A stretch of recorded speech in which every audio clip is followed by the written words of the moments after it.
అప్పగించిన కేసులో అఘోరిని మోకిల పోలీసులు అరెస్ట్ చేశారు.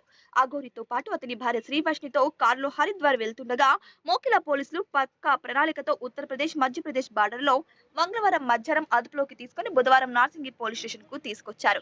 అఘోరిని నార్సింగ్ పోలీస్ స్టేషన్ లో ఏసీపీ రమణగౌడ్ ఆధ్వర్యంలో బుధవారం 2 గంటల పాటు విచారించారు. విచారణ అనంతరం పోలీసులు చెవెళ్ల ప్రభుత్వ ఆసుపత్రికి తరలించి వైద్య పరీక్షలు నిర్వహించారు. చెవెళ్ల ఆసుపత్రిలో వైద్య పరీక్షల అనంతరం పోలీసులు చెవెళ్ల కోర్టులో న్యాయమూర్తి ఎదుట అఘోరిని హాజరుపరిచారు.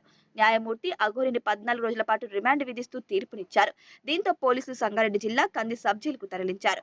కంది జైలు అధికారులు అఘోరిని ఏ భారత్ లో ఉంచాలో నిర్ధారించుకోక తిరిగి చేవెళ్లకు తరలించారు. చేవెళ్ల ప్రభుత్వ ఆసుపత్రికి తరలించి లింగ నిర్ధారణ పరీక్షలు చేయించారు.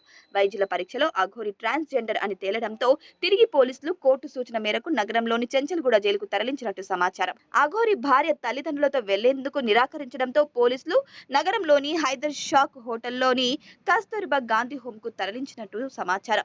అయితే జైలులో తన భార్య శ్రీవష్ణితో పాటు కలిసి ఉంటామని అఘోరి తెలిపారు. కేసు విషయంలో పోలీసులకు పూర్తిగా సహకరిస్తున్నట్టు అఘోరి తెలిపారు.